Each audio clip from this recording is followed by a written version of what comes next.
hidden prize. The explosive lights seen in the sky have caused a deluge of frantic calls to the police and military switchboards across the nation. Tracking stations around the world are maintaining a constant vigil on the progress of the mysterious sightings. Here is another view of the fiery trail that flashed across the eastern horizon just before midnight last night. Photos like this are coming in from laboratories on all points of the globe.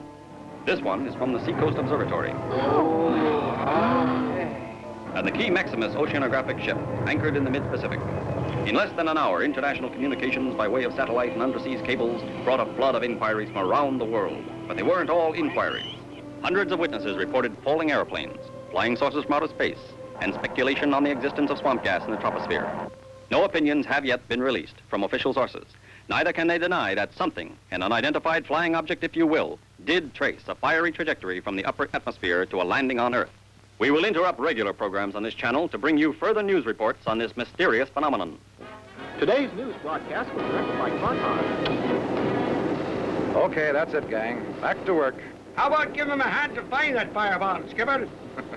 What's the matter, Scotty? Not enough action in oil exploration? It don't exactly set the world on fire. That UFO might. Can't we volunteer, Captain? You too, Ronnie. Look, our playground is here in the Arabian Sea, and unless your UFO drops on top of us, we're stuck looking for oil.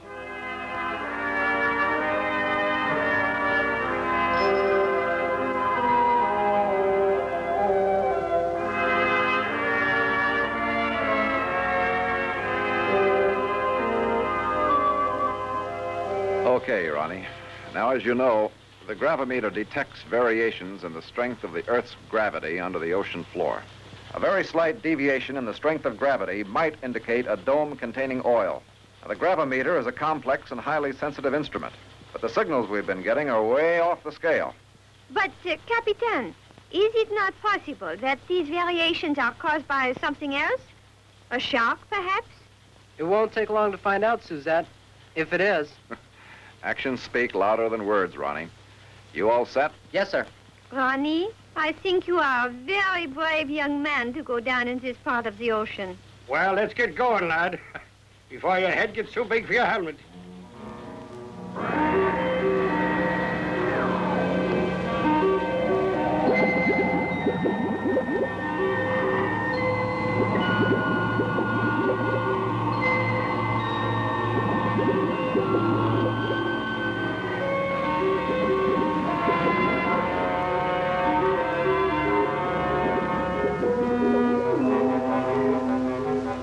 I'm over the gravimeter now.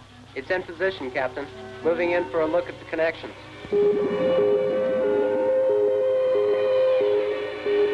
Uh-oh. I think I've got it. The control panel cable has pulled loose from the main stem. Then you will need that special kit of tools. Aye, and Biff's the one to take him to him. Suzette, Wilbur. Oui, Capitan. Here you are, lads. He could fix a whole submarine with this little packet. Hello, Biff, my little cutie pie baby. We have a little job for you, my handsome cherry baby. All right, you two. Cut out the sweet talk. We've got a job to do. There. Does Biff not look so beautiful in his work harness? Bon voyage.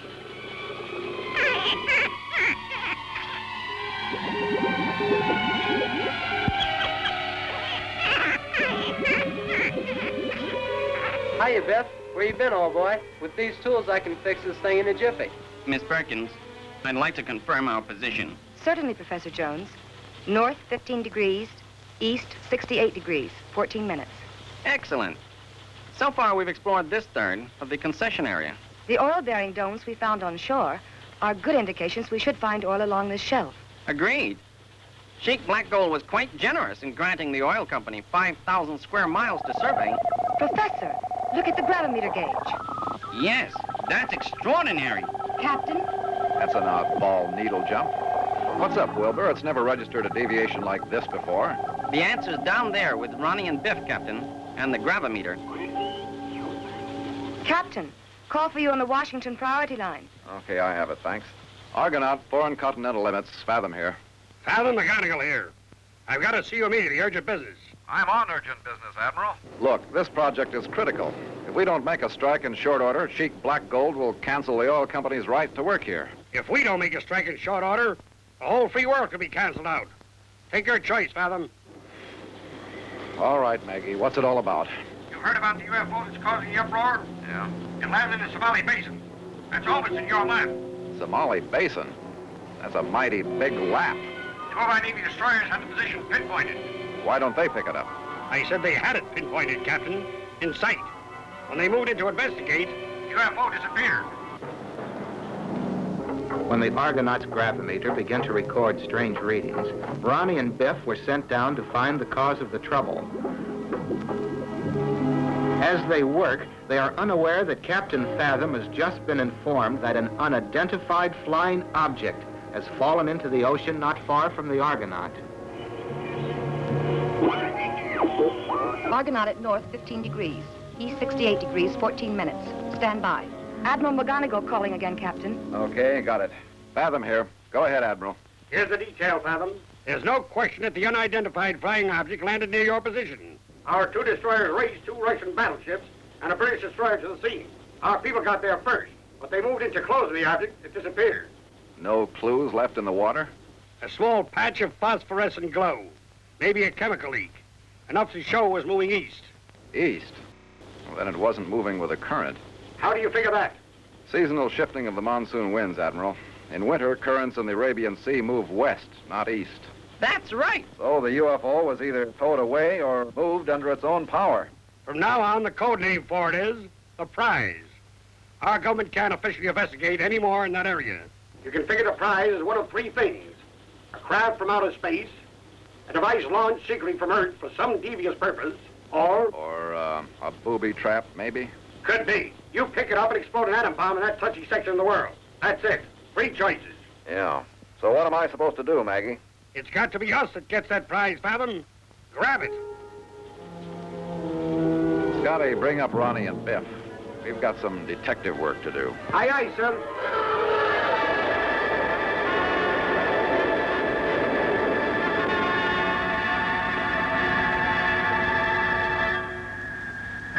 Your coffee, Capitan. Why, thanks, Suzette. And the biscuits I have baked for you from my own recipe. I'll bet. Nice. These homey touches are always nice to have aboard. Now, if I can do anything for you in return, why, you let me know, Suzette, huh? Oh, yes, I will, Capitan. But it is enough for me if it makes you happy. Delicious, Suzette. Beats me how you can make goodies like this. Any cookbook will show you, Captain. Do excuse the interruption, but I have something on sonar that might prove more urgent than sampling French pastries. Oh, affirmative, Miss Perkins. I, too, must go back to work. And, Capitan, do not let your coffee get cold, eh? Yes. No. Range? Bearing? 03 miles at 147 degrees. Speed, 10 knots.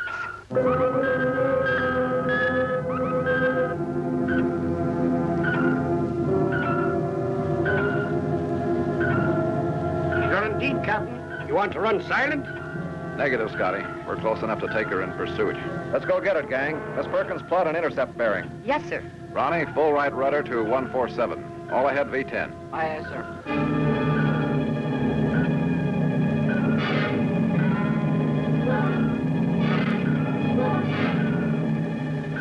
Wilbur, got an answer yet?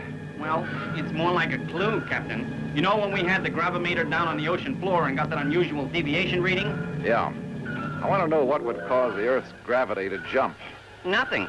But if a powerful magnetic force passed by, it could have caused the indicator to jump. Recovery craft could have used a magnet of some kind to grab off the prize.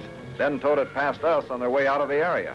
Then you think the prize is part of an Earth-launched space mission, Captain? Oh, it adds up.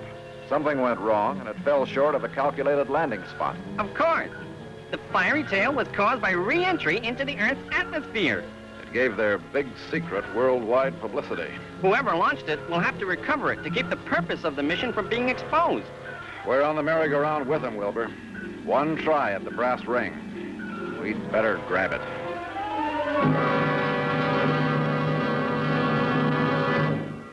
Fathom and the crew of the Argonaut are trailing an unidentified flying object which fell into the ocean not far from their submarine. They have been informed it is absolutely necessary they recover this object before it falls into enemy hands. Steady as she goes. I see it up ahead, sir. Off the port bow. Roger. All back 2/3. Aye, sir. All back 2/3.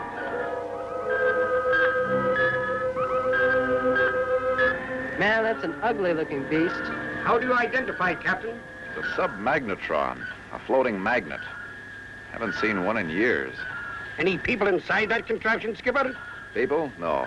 It generates its own power and has a built-in directional device. Its command is sent by remote control from an outside source. A ship, maybe, or even another submarine.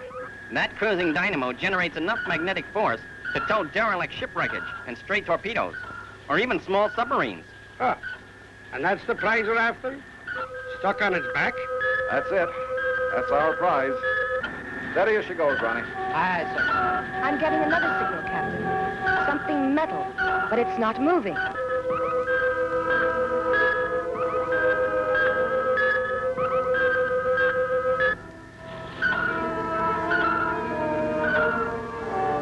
The submagnetron has come to a stop, Captain, near a giant metal object.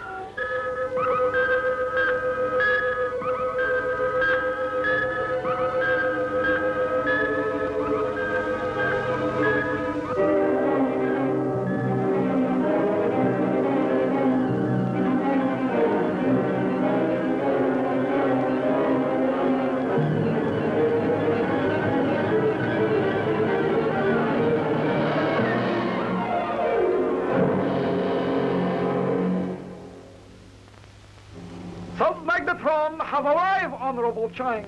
Ah, yes, with precious cargo. Bring it in.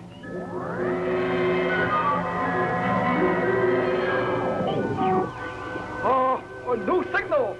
Other craft approach.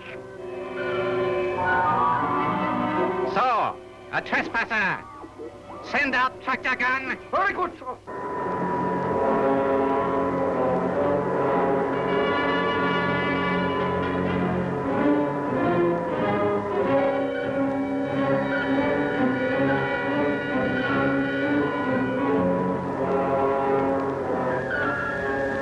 Uh-oh. Here comes the stranger.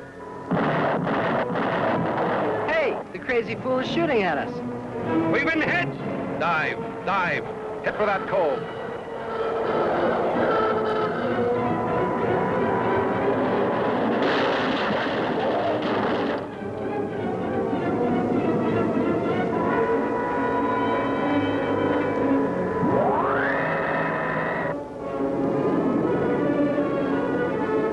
Hey, Freddy, you all right? Give me a damage report. We're okay down here, Captain. Port stabilizer sheared. Damage on the port bow. How long will it take to repair? Can we get out of here? Negative. But we ought to have it plugged up in short order, Captain. 30 minutes at the most. Oh, that's 30 minutes too long. They're bound to come back and finish us off. Stand by to launch the Sea Dart. Aye, aye, sir. That's very dangerous, Captain. We're safe behind this coral reef. What do you expect to accomplish from an aerial view? Yes, Capitan. The door is obviously an entrance to a hidden chamber inside an island. Just keep your delicate, shell-shaped ears to that receiver, Perky, and I'll let you know.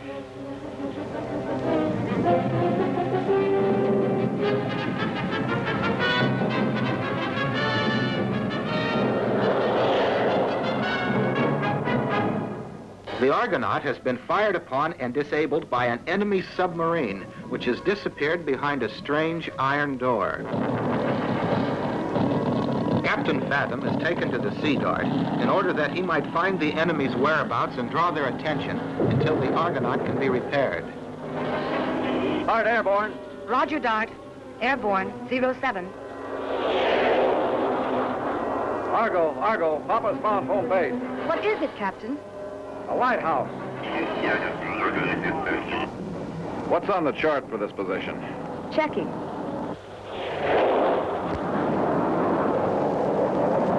Here it is, Captain. I find a group of coral atolls. No large island, no other... Wait, it shows a navigation buoy. There's no lighthouse there. Repeat, no lighthouse. You going to believe me or the chart, Miss Perkins? It's a lighthouse, Captain. Probably abandoned and operation replaced by a boy. A perfect hideout for those creeps. I'll stay down on the deck to keep their radar from picking me up. Tell Pete and Freddie to hurry up repair on the Argonaut's bow while I figure out our next move. You better think fast, sir. We're ready to shove off. Pronto. Roger. I'm going to swing past that lighthouse again. It could be the nerve center of this whole operation. Honorable Chang, cannot understand the voices on radio. So? You have your lifetime to explain. 30 seconds from now. Radio, I told the perfect. But they talk on the security frequency. Oh, scramble words.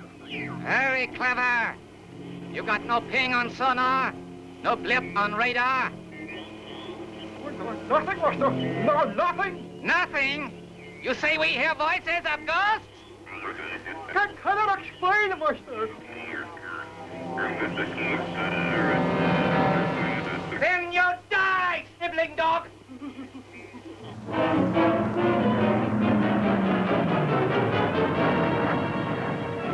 Chang, enemy plane go by road and water. So, they come by air. Clever. Airplane direct invasion by submarine. Order turret gun to track plane and liquidate! Yes, master.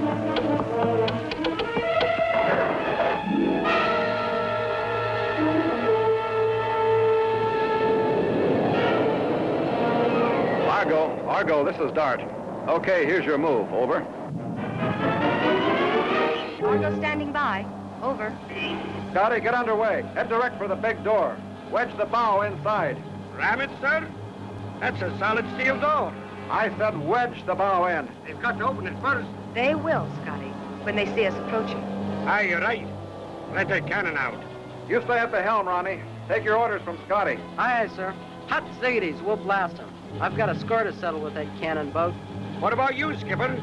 As soon as Miss Perkins reports the door is open, I'll attack the control room in the lighthouse. My compliments on your strategy, Captain. Save it till it works, Miss Perkins. And Scotty, once you get inside, grab that prize and get out fast. Right. All right, you heard it, Skipper. Let's get underway. I'm going to come about now for another pass at the lighthouse.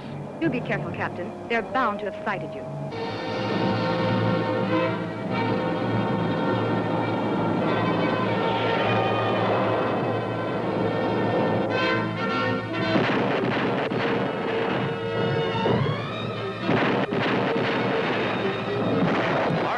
Argo, I'm hit. Captain Fathom. Still got some control. Can't keep her up. Hang on, Captain. We're coming up. Negative, Scotty. Carry out the plan. That's an order. No, Captain. You hear me, Scotty? I heard, Captain. Aye, aye, sir.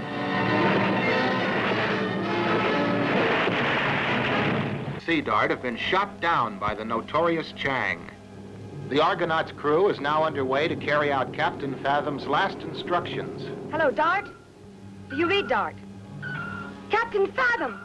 Oh, answer me, please. Suzette, Yes, sir. you and Wilbur let Biff out. Maybe he can help the captain. Yes, sir. Very good, sir.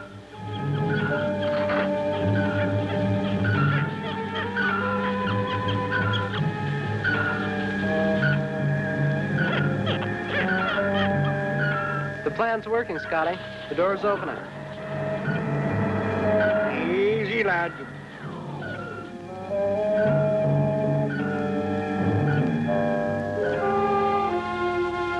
I can just get to the Dart's diving compartment before she sinks. Just a few more feet.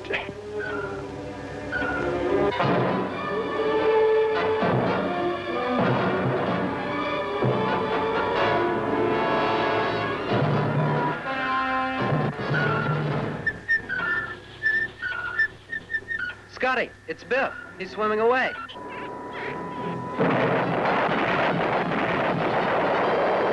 Get him out of there, lad.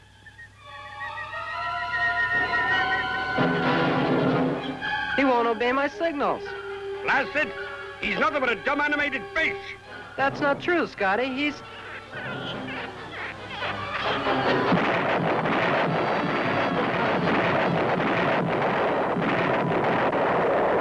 I'll be. Look at that. He's drawing their fire away from us. Do me a favor, lad. What? Whistle out an apology for me. Sure, Scotty.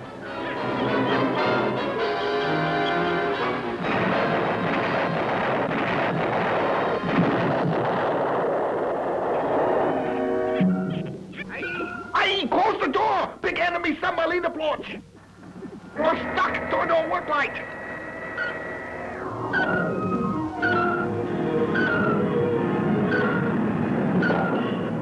Into elevator quick!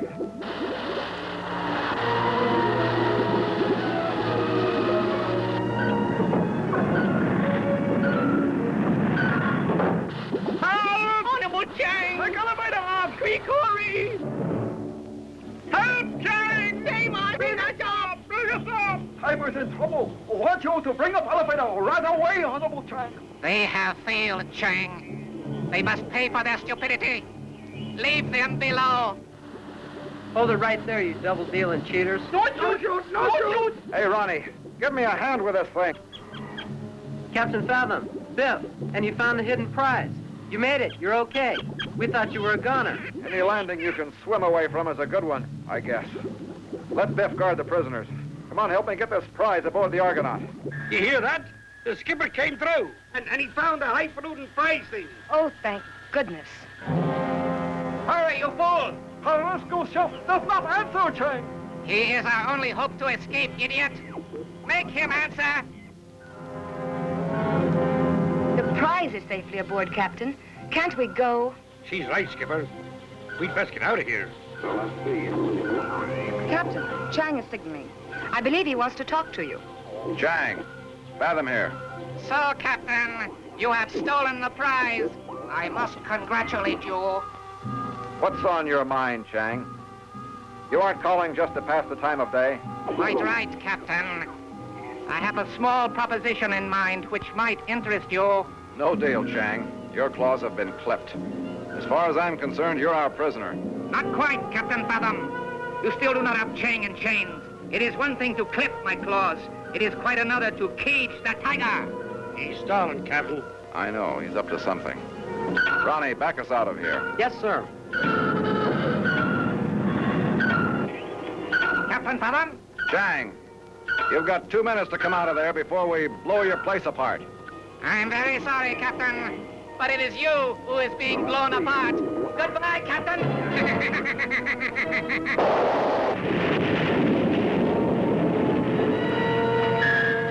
What happened? Chang just blew himself up. Here comes Biff, smiling like he's been up to something.